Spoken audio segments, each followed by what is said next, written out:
Pemirsa yang menghormati, alhamdulillah pada kesempatan kali ini kita masih diberi kesempatan oleh Allah Subhanahu wa taala untuk menuntut ilmu di mata kuliah tafsir ekonomi. Alhamdulillah saya ucapkan terima kasih kepada teman-teman yang telah menyempatkan waktunya untuk hadir di pertemuan kali ini.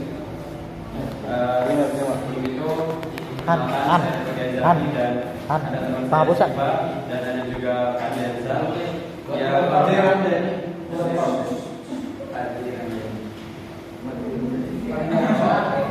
nggak bisa kan? Gimana? Ini nggak bertanya. Dua ya?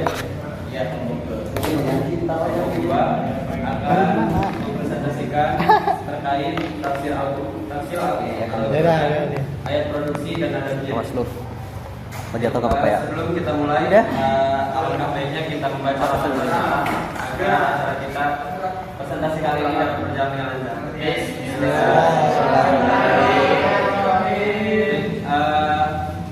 Materi pertama akan saya bawakan langsung, yaitu terkait produksi. Dalam kegiatan ekonomi tidak terlepas dari yang namanya kegiatan mengelola atau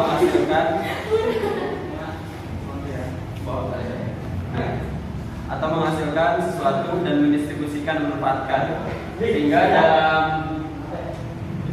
pengertian yaitu setiap bentuk aktivitas yang dilakukan manusia dengan cara mengeksplorasi sumber-sumber ekonomi yang berasal dari Allah atau yang disediakan Allah Subhanahu wa taala untuk mewujudkan suatu barang dan jasa yang digunakan tidak hanya untuk kebutuhan fisik, tetapi juga digunakan untuk memenuhi kebutuhan non fisik.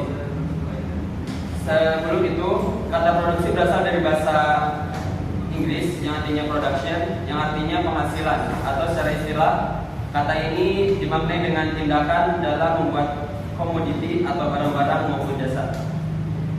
Kemudian kegiatan itu telah diatur dalam Al-Quran dan hadis. Keputusan ada pada manusia itu sendiri. Jadi kegiatan produksi ini adabnya itu atau apa sih namanya prosesnya itu telah diatur dalam Al-Quran dan hadis, sehingga keputusan tersebut itu kita lah yang menentukan sendiri. Baik kita akan memutuskan suatu perkara atau dalam menjalankan produksi itu kembali kepada diri kita sendiri. Apakah ingin mendapatkan keridhaan Allah dalam setiap apa yang dilakukan atau ingin melakukan sesuatu sesuai dengan kemauannya tersebut, sehingga semua itu mendapatkan ganjaran masing-masing. Kemudian dalam literatur bahasa Arab, kata produksi ini adalah intaj yang terambil dari kata nataja. Kata ini oleh Muhammad Rawas Qalaji diterjemahkan dengan mewujudkan atau mengadakan sesuatu. Jadi awal kata produksi itu dalam bahasa Arab adalah intaj atau nataja, yang mana diartikan sebagai mewujudkan atau mengadakan sesuatu. Jadi dalam proses produksi itu kita biasanya akan produksi sesuatu barang atau suatu jasa, maka dalam proses tersebut akan mewujudkan sesuatu atau mengadakan sesuatu. Mungkin itu yang bisa saya sampaikan terkait awal dari apa yang diproduksi. Untuk materi kedua yang akan disampaikan oleh Sifat. Untuk selanjutnya itu ada ayat dan terjemahan tentang produksi dalam Quran surat Ar-Rum yang berbunyi awalam bismillahirrahmanirrahim. Awalam yasiru fil ardi fayanzuru kaifa kana 'aqibatu dinamil qablihim kanu ashadda minhum quwwatan wa asaru arda wa amaruha aktsara mimma amaruha wa ja'atuhum rusuluhum bil bayyinat wa ma kana Allahu liyadhlimahum walakinna kanu anfusahum yadhlamun. Yang artinya, tidaklah mereka berpergian di bumi lalu melihat bagaimana kesudahan orang-orang sebelum mereka yang mendustakan Rasul. Orang-orang itu lebih kuat dari mereka sendiri dan mereka telah mengolah bumi serta memakmurkannya melebihi apa yang telah mereka makmurkan. Para Rasul telah datang kepada mereka dengan membawa bukti-bukti yang jelas. Allah sama sekali tidak menzalimi mereka, tapi merekalah yang menzalimi dirinya sendiri. Kisah surat Ar-Rum ayat 9. Lalu ada juga tafsir ayat dari surat Ar-Rum ini. Nah, tafsir ini yang mengambil dari Ibnu Katsir. Untuk itulah maka disebutkan oleh firman-Nya awalam yasir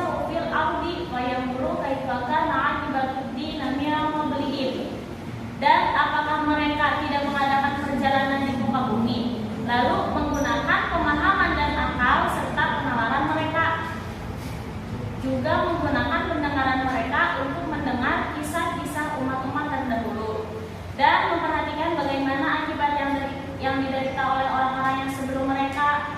Nah, dan berbunyi lagi lanjutnya, kamu asyadda minhum quwwatan wa asarul arda wa amaruha aksara mimma amaruha wa ja'atum rusulun bil bayyinat. Dan orang-orang itu adalah orang yang lebih kuat dari mereka, atau diri sendiri lebih kuat dari diri sendiri, yakni umat-umat ini terdahulu dan generasi-generasi yang silam ini telah kuat daripada kalian. Hai orang-orang yang diutus kepada mereka Nabi Muhammad, maka umat-umat terdahulu itu jauh lebih banyak hartanya dibanding anak-anak daripada kalian.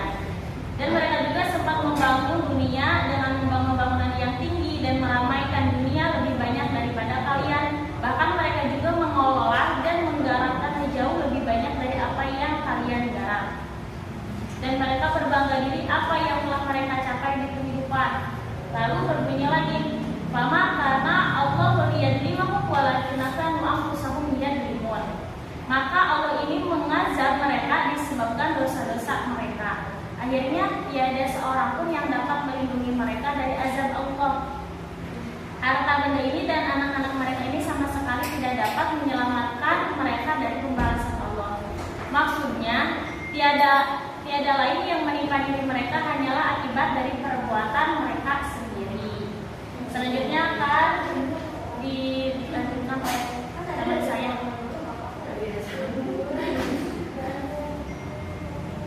Baik, materi berikutnya yaitu adalah kondisi dari surat At-Rum ayat 9 ini, atau ayat yang berkaitan tentang kegiatan ekonomi yaitu produksi.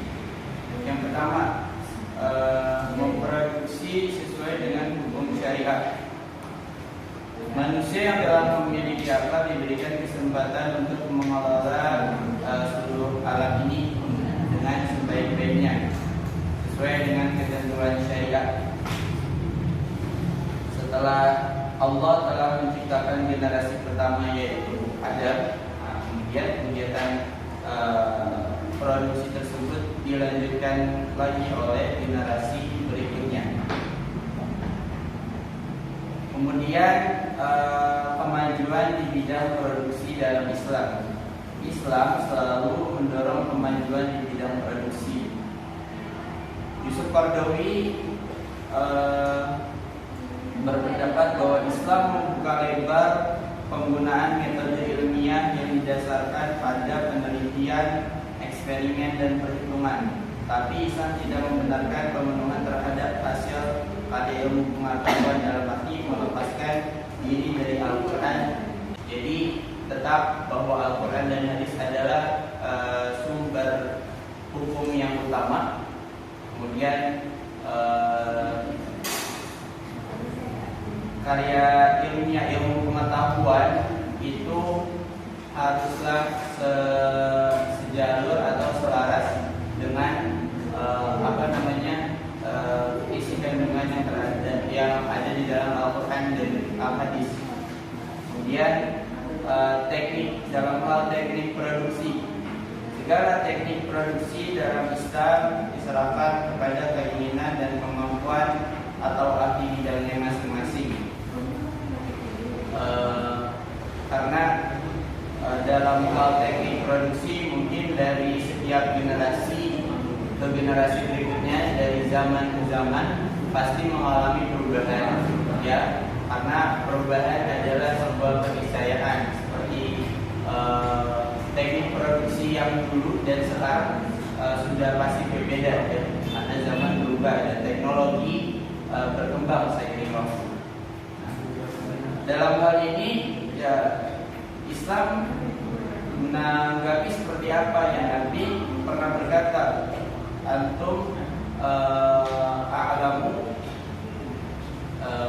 tadi saya lupa bahasa Arabnya, intinya artinya kalian lebih mengetahui urusan kalian sendiri. Jadi Nabi berfatwa seperti itu, jadi melepas semua urusan dunia kita, asalkan kita tetap berada di dalam naungan syariah atau hukum Islam, asal tidak berseberangan atau kontradiksi dengan hukum Islam, maka kita bisa menjalani itu. Kemudian dalam hal ini kaidah-kaidah dalam berproduksi antara lain, yang pertama, memproduksikan barang dan jasa yang halal pada setiap tahapan produksi. Ya, sudah jelas ya, barang atau produk yang dihasilkan itu harus memenuhi kriteria halal. Nah, kemudian mencegah kerusakan di muka bumi, termasuk membatasi polusi, memelihara keserasian dan ketersediaan sumber daya alam. Dalam hal ini kaidah berproduksi di dalam Islam juga memperhatikan hal-hal lain ketimbang menghasilkan produk sebanyak mungkin dan menghasilkan keuntungan semaksimal mungkin. Ya, tentunya dengan memperhatikan hal lain juga, seperti keadaan lingkungan sekitar. Kita harus memperhatikan contohnya limbah yang dihasilkan oleh pabrik itu benar-benar harus proses atau dibuang di tempat yang benar, tidak mencemari lingkungan sekitar. Jadi dalam hal ini Islam juga mengatur hal tersebut. Jadi untuk kemaslahatan bersama, bukan hanya untuk manusia, tapi untuk seluruh alam, hewan, dan tumbuhan. Kemudian produksi dimaksudkan untuk memenuhi kebutuhan individu dan masyarakat serta mencapai kemakmuran. Dalam hal ini ada perbedaan yang namanya needs dan wants, kebutuhan dan keinginan. Maka dalam hal produksi, produk yang dihasilkan seyogianya itu memenuhi seluruh kebutuhan masyarakat di muka bumi, bukan memenuhi keinginannya. Karena keinginan pasti dilandasi oleh desire atau hawa nafsu. Ya.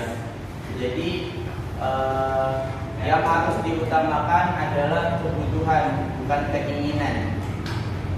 Insya Allah jika seluruh penduduk di muka bumi manusia itu mengolah dan memproduksi, dan hasil produk tersebut digunakan dengan sebaik mungkin, maka akan tercipta kemakmuran dan kesejahteraan dengan menyampingkan ego dan hawa nafsu masing-masing.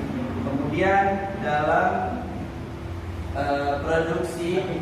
produksi dalam Islam dapat dipisahkan dari tujuan kemandirian umat. Untuk itu hendaknya umat memiliki berbagai kemampuan, keahlian dan prasarana yang memungkinkan terpenuhnya kebutuhan spiritual dan material,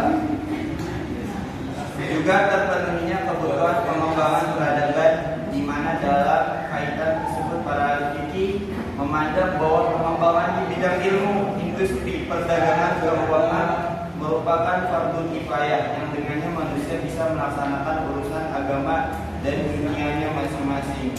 Ya, seperti tadi ya, bahwa setiap orang itu selayaknya memiliki kelebihannya masing-masing. Maka ahli-ahli yang membangun peradaban itu terus lahir. Nah, dalam hal produksi contohnya, kemudian maksimisasi keuntungan ukhrawi. Nah, Jadi dalam hal produksi, di dalam perspektif Islam juga tidak semena-mena menjadikan keuntungan ya sebagai orientasi utama atau profit oriented ya. Jadi keuntungan akhirat atau tujuan akhirat itu lebih utama daripada tujuan dunia ya. Kemudian ya dengan keyakinan akan peran dan kepemilikan absolut dari Allah Rabb semesta alam, maka konsep produksi di dalam ekonomi Islam tidak semata-mata bermotif maksimisasi keuntungan dunia, tetapi lebih penting untuk memaksimalisasi keuntungan akhirat. Seperti pada Quran surat Al-Qasas ayat 77 yang mengingatkan manusia untuk mencari kesejahteraan akhirat tanpa melupakan urusan dunia. Ya, artinya ini merupakan sarana untuk memperoleh kesejahteraan akhirat dan dunia natural akhirat. Orang bisa berkompetisi dalam kebaikan untuk urusan dunia, tapi sejatinya mereka sedang berlomba-lomba mencapai kebaikan di akhirat. Mungkin berikut yang tadi adalah pemaparan mengenai fikih di dalam Quran surat Ar-Rum mengenai produksi dan adabnya di dalam Islam.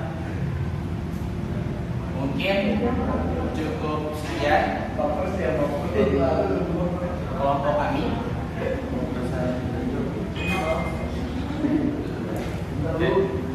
Sekian dari kelompok kami. Mohon maaf terkait fatwa DSN itu bisa dibaca di makalah.